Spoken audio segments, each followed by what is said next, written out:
Good morning.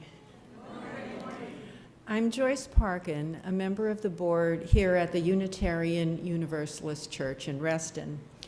We're glad you're with us on this beautiful Sunday morning, whether you're here in the sanctuary or joining us on Zoom. No matter how young you are, how old you are, wherever you are on your own spiritual journey, however you identify, and whomever you love, please know that you're welcome here. This is a community of all ages, which is truly a unique and valuable gift. Know that whatever sounds or movements you make are welcome during this worship service and every time we gather together. And now, everyone here in the sanctuary gets to be on camera because it's time for the congregants here to give a warm wave of welcome to our online participants. Wouldn't it be wonderful if we could see them waving back? You guys work on that over there in the IT. Okay. And we have one more special welcome. We are so pleased to welcome back Bella Voce, directed by our music director, Cynthia Young.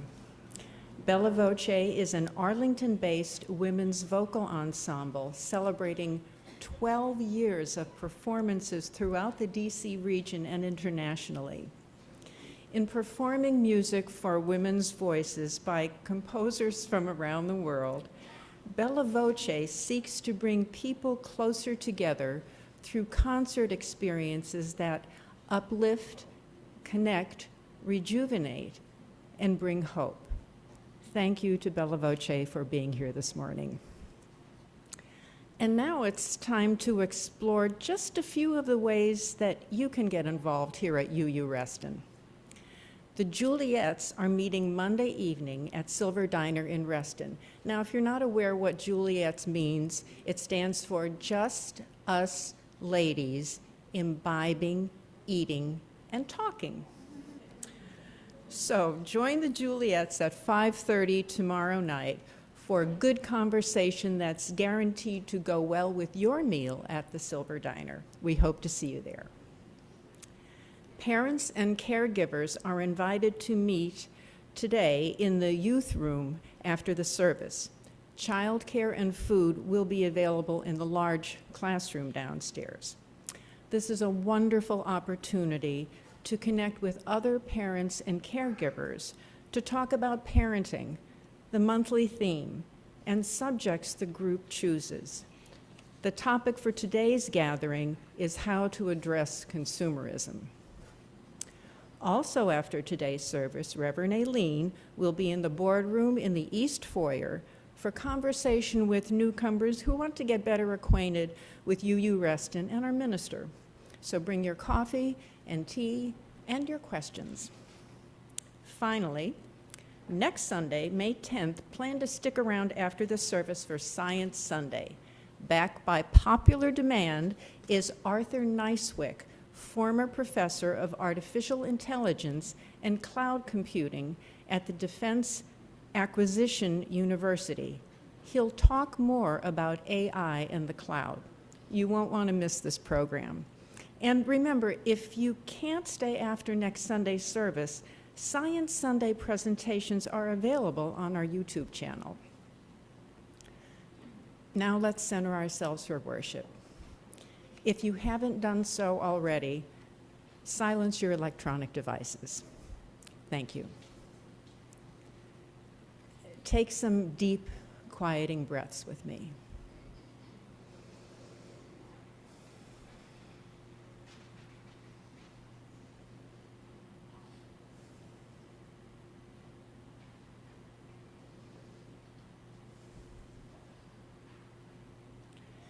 Let's enter our time of worship together as we listen to this morning's prelude.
Thank you. That was beautiful. Our opening words this morning are by Gary Kowalski. Children widen the circle of our being in ways that are limitless. Every baby that's born connects us to our history, our own parents, grandparents, and unknown forebears who brought new life to the world in each successive generation. Every baby that's born links us to the future, to a world yet to come that belongs to our descendants and that we hold in trust for our posterity, whom we may never know. Each child connects us to nature, to the innocence and exuberance of a world always hatching newborns, kittens and puppies and lambs and babies. Each child reminds us of the kinship we share with people of other lands and races who love their young as purely and tenderly as we do. Each child connects us to the universe, to the holy mysteries of birth and death and becoming from which we all emerge. Children widen the circle of our being in ways that are limitless.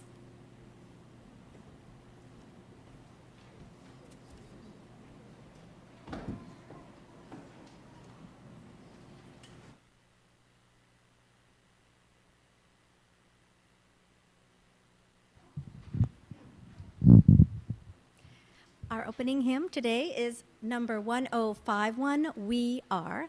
Please rise in body or spirit and join us.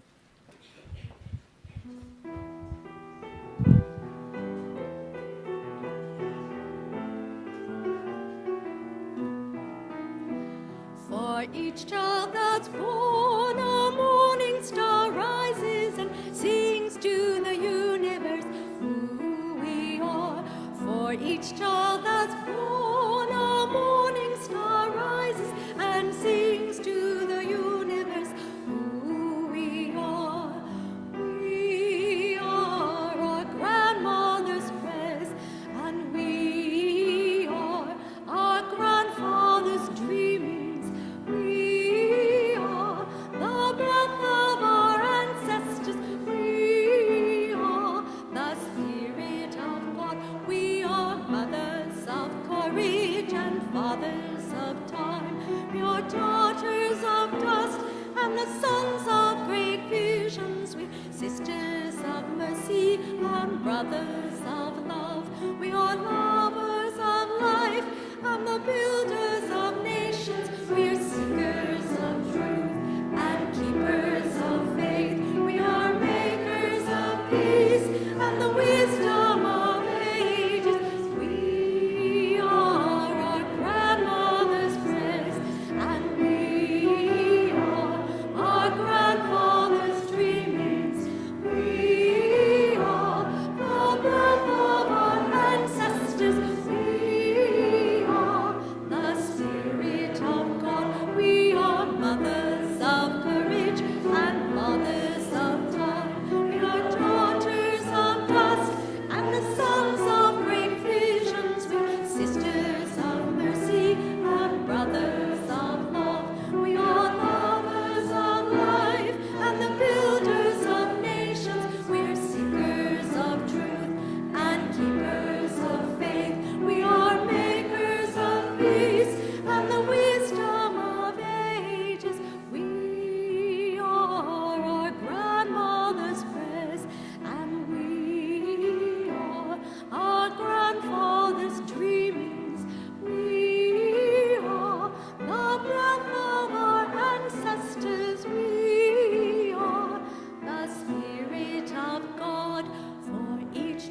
Today's chalice lighting comes to us from Reverend Michelle Collins. We light this small fire under a vast and intricate universe. Somewhere, a star collapses, a seed splits open, a new element is glimpsed. Here, we notice our own small corner of that mystery. Let this flame remind us that asking how things work is also a kind of awe.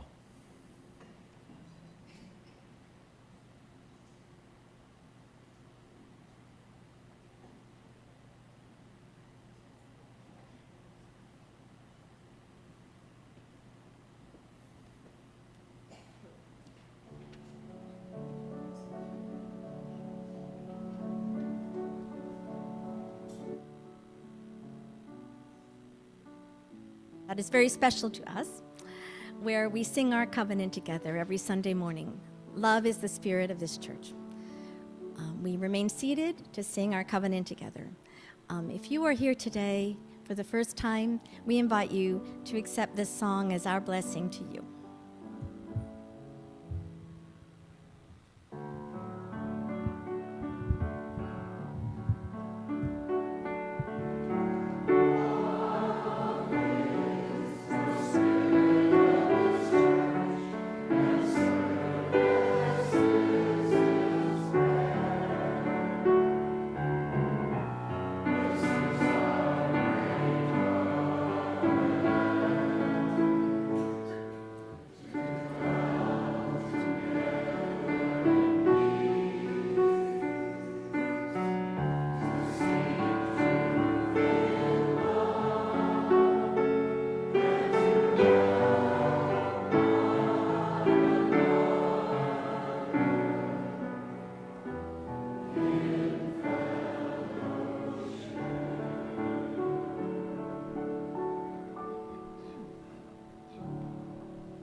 This morning, for our Time for All Ages, we have the joy of having a child dedication.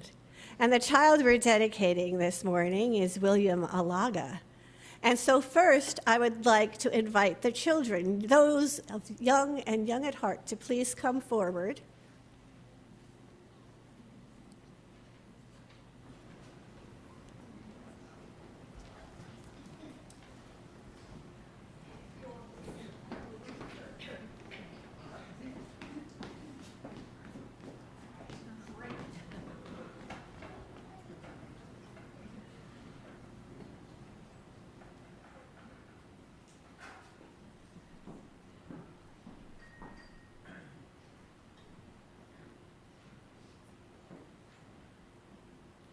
And now I'm going to invite up Emily and Niemi and William.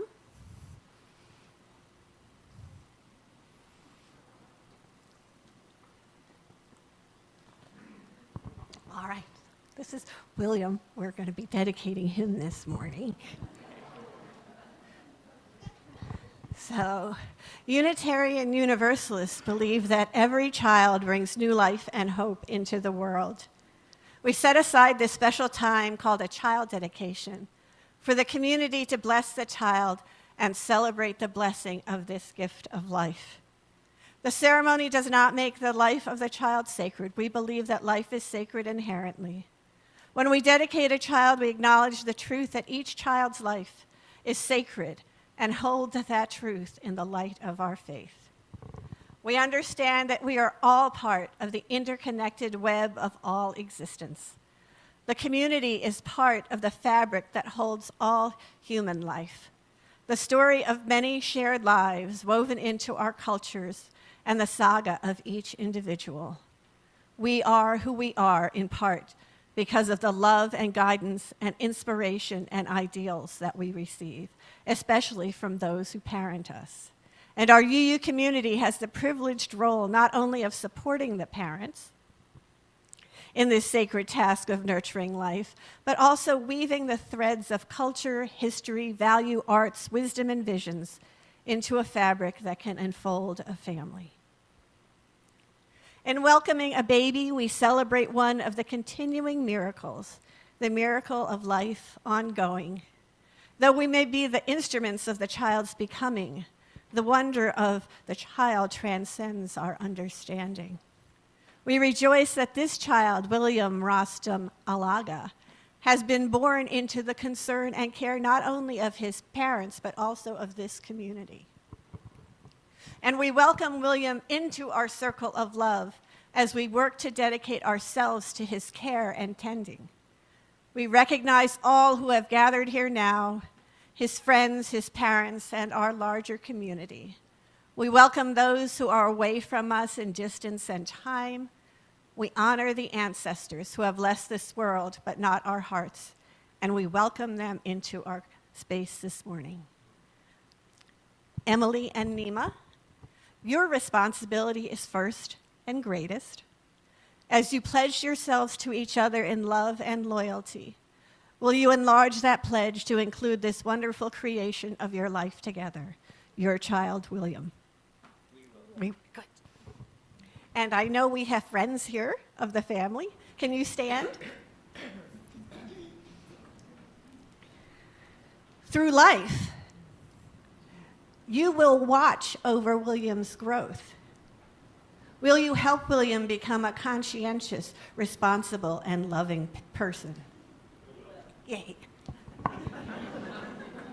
And you can sit down.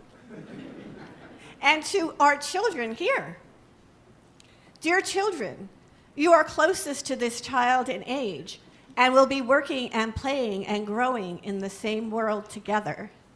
As we welcome William today, know that the words we say and the promises we make for this child are meant especially for him, though in a special way they are also meant for each of you. As William grows, he will look up to you as older children. Will you be a friend to him? Will you speak to him with kindness and treat him with kindness? Will you show him the best that is in you and help him to discover the best that is in him? If you will, please say yes. Yes. And to all of you out there who are William's extended family, at this moment and for years to come, this child will be a member of our community of concern, of responsibility, and of affection. Will you welcome him and pledge to these parents your wholehearted assistance? Good. Okay, Linda's going to help me bless William with the wonders of the earth. So Linda's holding the water. William, this is water.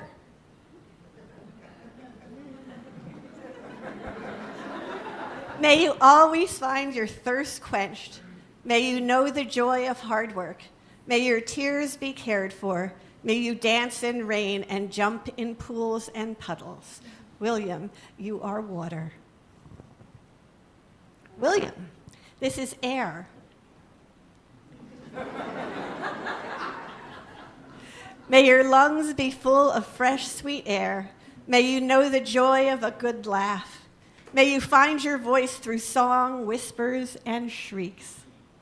May you have a life full of scents and breezes and sighs. William, you are air. Okay. William, this is fire. Don't touch it. May it remind you of the divine spark of all creation that is in you. May it inspire your commitment for love and justice. May you be kept warm by the community around you. May all your days be bright. William, you are fire. Yeah, you. So cute. Okay, and then finally we have, let me get you the one that doesn't have the thorns. All the other ones have thorns. That's the one without the thorns. Okay. William, this is a flower made from the earth. May you know beauty. May you know that the earth provides all you need. May everywhere you go be blessed by your presence. May all your work be a blessing to the world. May all you do bring joy to the world. William, you are the earth. And you can keep that one.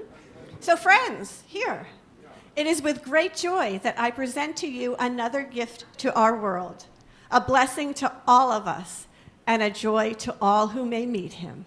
William Rostam Alagha.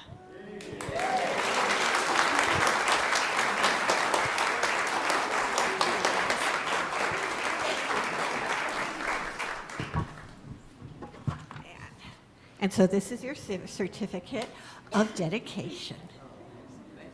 All right, and you may sit down. Thank all of you.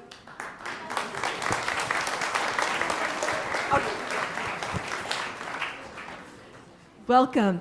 And anyone in 12th grade or younger may now join us for activities as we sing you out with Go With Joy. The words are projected here and in the order of service.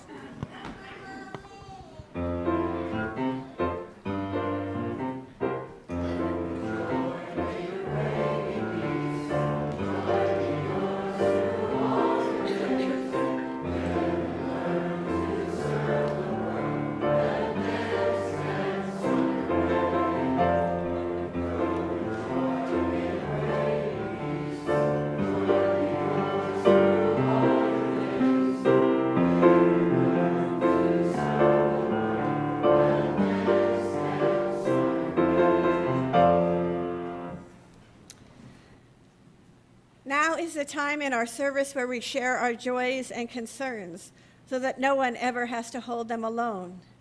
If you are joining us remotely this morning, you may wish to light a real or virtual candle wherever you are to mark what is in your heart, as members of the in-person congregation place stones in the water here in the sanctuary.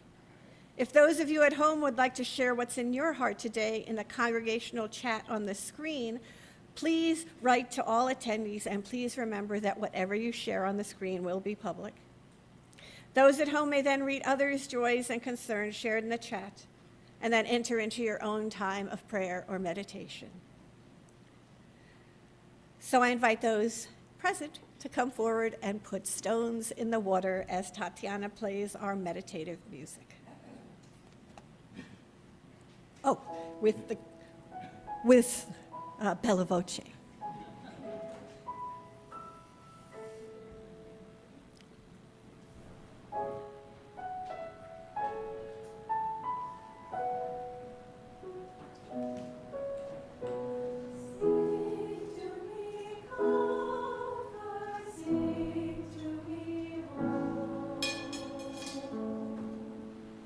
Sing to me, friendships I have known.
Thank you. Let us be one in prayer and meditation. Spirit of life and love that so faithfully animates our creation, we are grateful for this community in times of both joy and sorrow. We hold in our hearts this morning all who are facing any hardship or difficulty, those who are grieving or facing illness or injury to themselves, their friends, or their loved ones. In particular, this morning, we hold in our hearts and prayers all those suffering from war and violence, and in particular, the victims of last night's mass shooting in Austin, Texas. For them, we light this candle.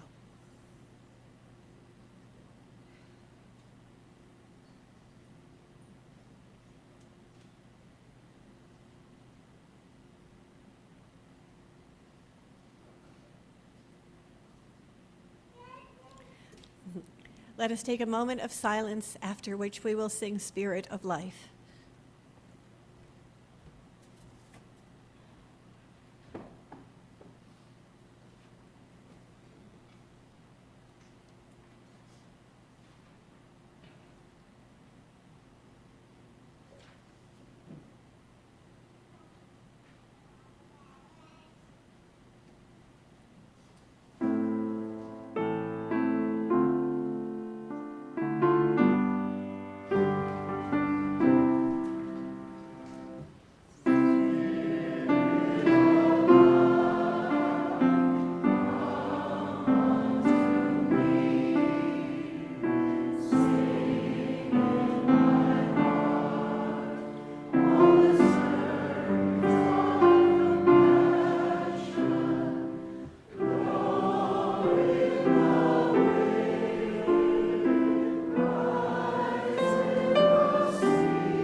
As a self-funded church, UU Reston relies on the generosity of its members and friends to fund daily operations and to ensure that the church and its resources are here for us and others now and in the future. Pledges and donations, yours and mine, support our worship and music programs, our religious education program, programs for members and friends, community outreach, and connections to Unitarian Universalism.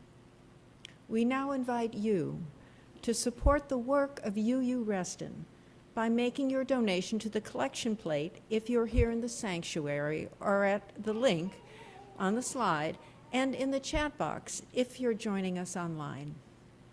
Thank you for your generosity and your support of our beloved spiritual home.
great? They're just beautiful. Isn't that just nice? What a joy, what a joy.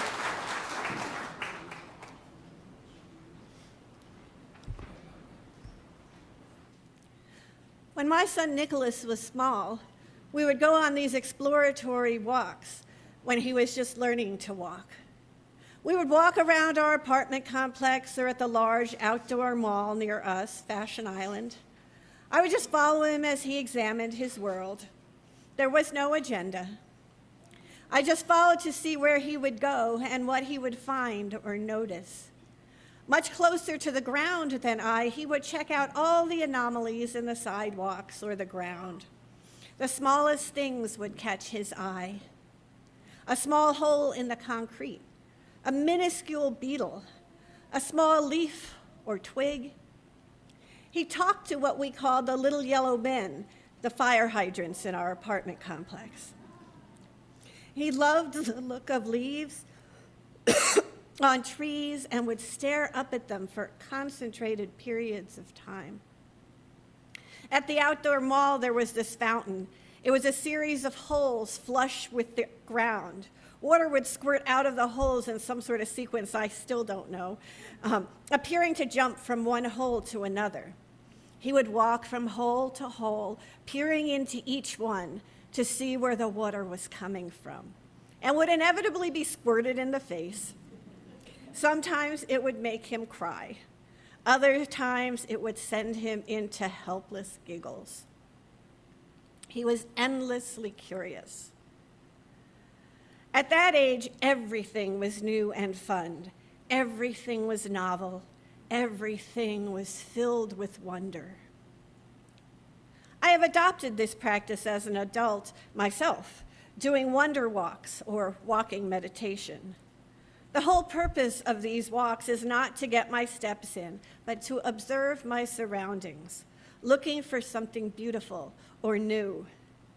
When I was at divinity school, the room I rented was 2 miles down Mass Avenue from the school, at the border of Cambridge and Arlington.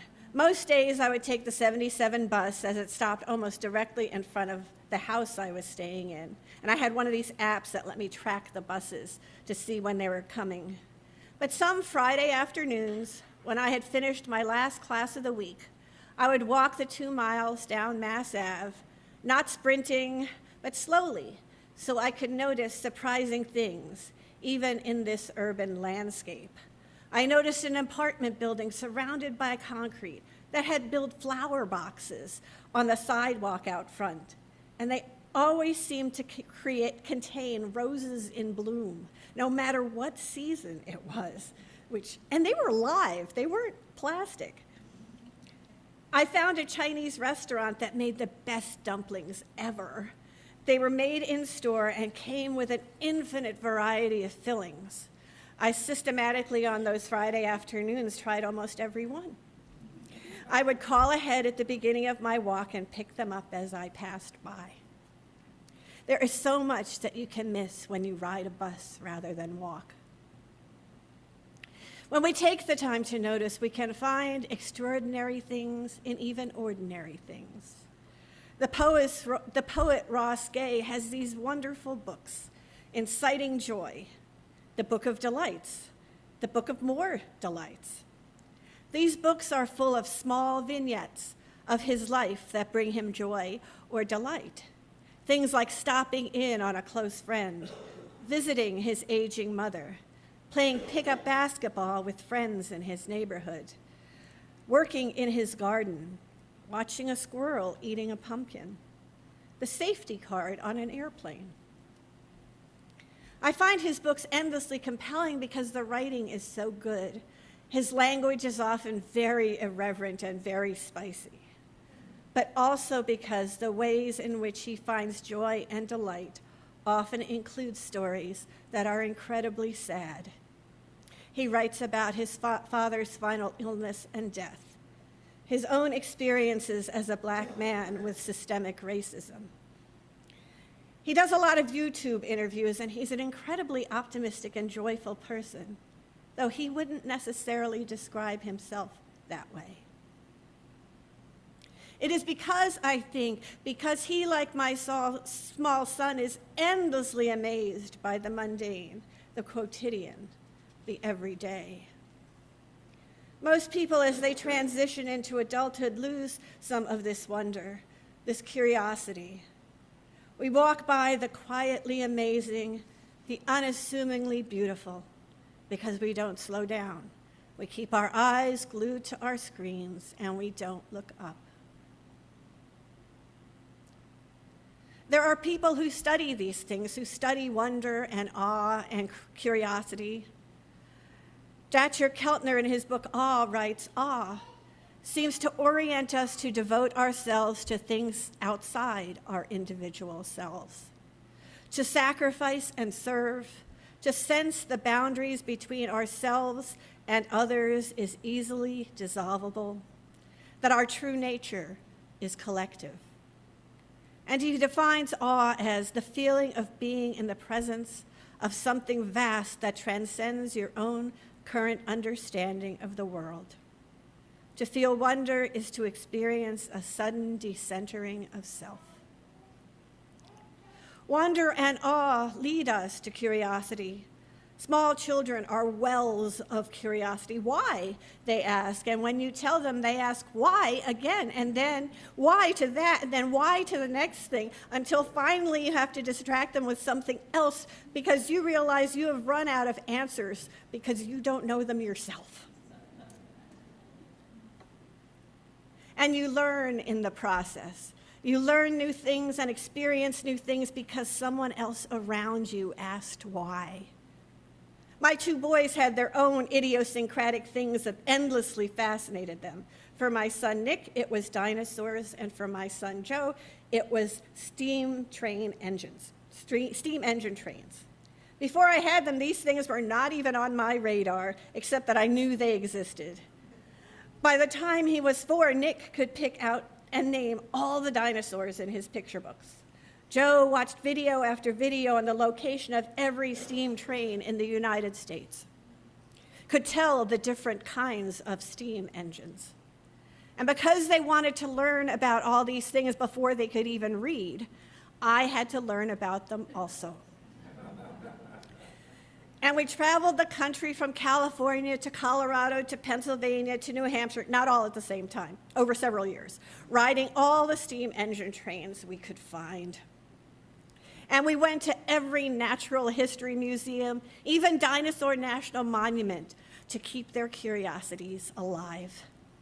And I learned far more about trains and dinosaurs than I ever thought I would need to learn. Curiosity takes us to places we never thought we wanted to travel. That was my favorite thing about having children, having their curiosity spur my curiosity. But often we're taught not to be curious, in fact, encouraged not to be curious. My father-in-law worked for David Sarnoff RCA Research Labs in Princeton. One day he was testing the properties of a certain material. He was getting a smooth line on whatever machine he was working on, I don't know what it was, and that confirmed the properties that the more senior scientists had expected to be there. But within this nice smooth line, he kept seeing a blip, which told him there was something present that they had not accounted for. The higher-ups just kept telling him to ignore it, that it was just some noise, an unimportant artifact. And he defied them. He repeated the experiment over and over and over again, and whatever this blip was, it kept appearing often enough for him to think that it was not just an artifact, that there was indeed something present in the material that they had not found before, or at least no one had noticed before. Turns out he was right. He had found the presence of another element in the material that they did not know was there, and that turned out to be integral for the studies they were doing. As adults, we're often told not to ask questions. We're told this is just the way things are, and we shouldn't question too much. We're told just to keep our heads down, do work and everything will be fine. Don't ask questions. Don't question the status quo. Creative people who live outside the norms of society, who people think maybe aren't, a little off, But it's often these people who come up with the most amazing art, music, creative endeavors. The iconoclastic musician Frank Zappa once said, "Without deviation from the norm, progress is not possible." This is my latest Wonder Why, and I am obsessed with it. It's about AI. I know most of you is not your why, but for me, for most of us, it's ubiquitous in our lives. Whether we realize it or not, every day I see articles about how it's going to be used and its purposes, how many jobs are going to become obsolete because of AI. The other day I saw this article that suggested that in a couple of years, surgeons would be superfluous because AI would be able to do surgery better than actual humans. And the big question is, what are we going to do when AI inevitably takes over most jobs? Young people coming out of school are worried that their job that they have trained for would now be obsolete, and the artists and writers would cease to do their work. But I ask why? Why? Why does this have to be our future? We have a choice. Why are these things inevitable? Why do we have to eschew human creativity and skill? Why do we want to fill our landscape with data centers? Why? Is this really the answer to a more sustainable world? I know that's not everybody's why, but most of you have a why. Even though someone might tell you your whys are stupid or nonsensical or do not make sense in the context of the current climate, have your whys anyway. Ask all the questions you need to craft a life that reflects your values. Without deviation from the norm, progress is not possible. Children see a world in which everything is possible, in which everything is novel and new and exciting, because they do not know yet what the boundaries are to awe and wonder. So everything, even a crack in the sidewalk, is fascinating. Give yourselves time for that. Give yourselves time for wonder. All of us, despite whatever may be going on in the world around us, can choose wonder, can ask why. Even for just a moment, a fraction of our days, we can choose to look at our surroundings, no matter where we are, a city street, the deep woods, our home office, and choose to see these places with new eyes, with the wonder of a child. Amen, and blessed be.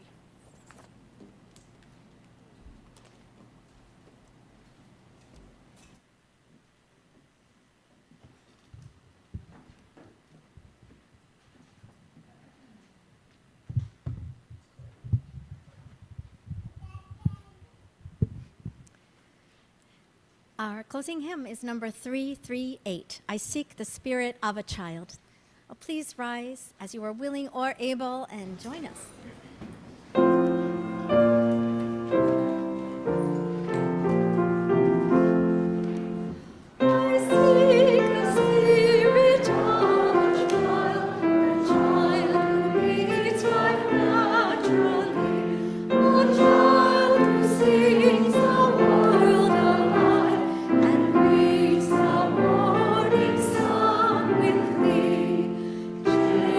Children are really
The road to curiosity is wonder, awe, and joy.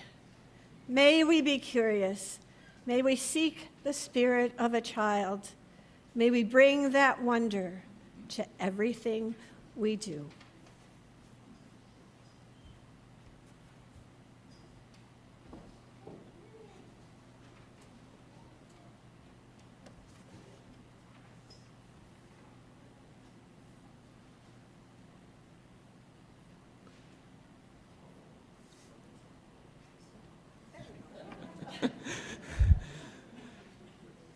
The chalice is now extinguished, but its light lives on in the minds and hearts and souls of each one of you. Carry that flame with you as you leave this place and share it with those you know, with those you love, and most especially with those you have yet to meet.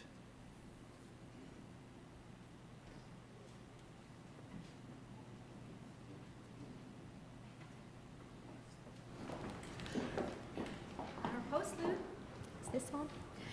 There we go. Our postlude today is a Latvian folk song called Dindaru Dandaru, arranged by Latvian composer Laura Jekabsone. And I just wanted to explain, we picked this song because it is a children's game song. It is a game played where everyone stands around in a circle holding hands, being a tree, a large oak tree, and their arms are the branches of the tree. And one child runs in and out of the circle underneath the arms of the clasped hands of the other people. And you never know, as any good children's game, there's a little bit of scariness to it. So the child never knows when they're going to be trapped by the branches of the oak tree. And the words are, oak tree, you are full of acorns. I'm flying in and out of the branches to find the acorns, but will I be able to escape? So you'll have to wait till the end of the song to see what happens.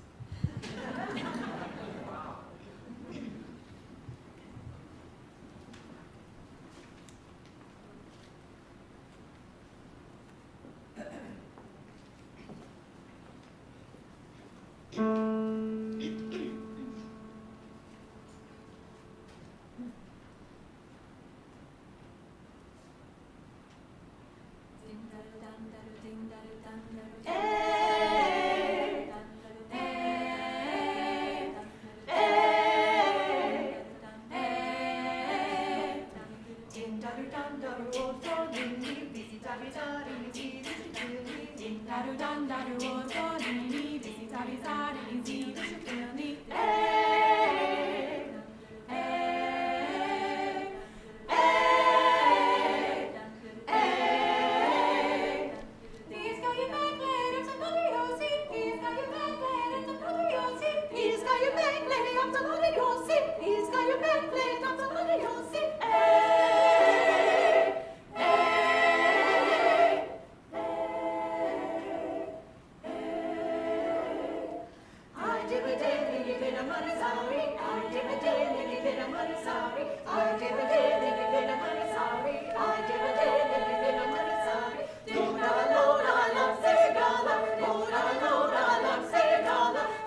Thank you.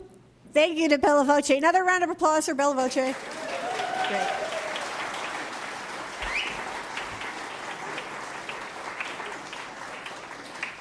And thank all of you for coming today. And there's cake to celebrate William out in the East Foyer. And also for those of you who are new or newer to UUCR, I will be in the boardroom for coffee with the minister to answer any of the questions about this church or Unitarian Universalism in general. So aside from that, have a lovely afternoon, everyone.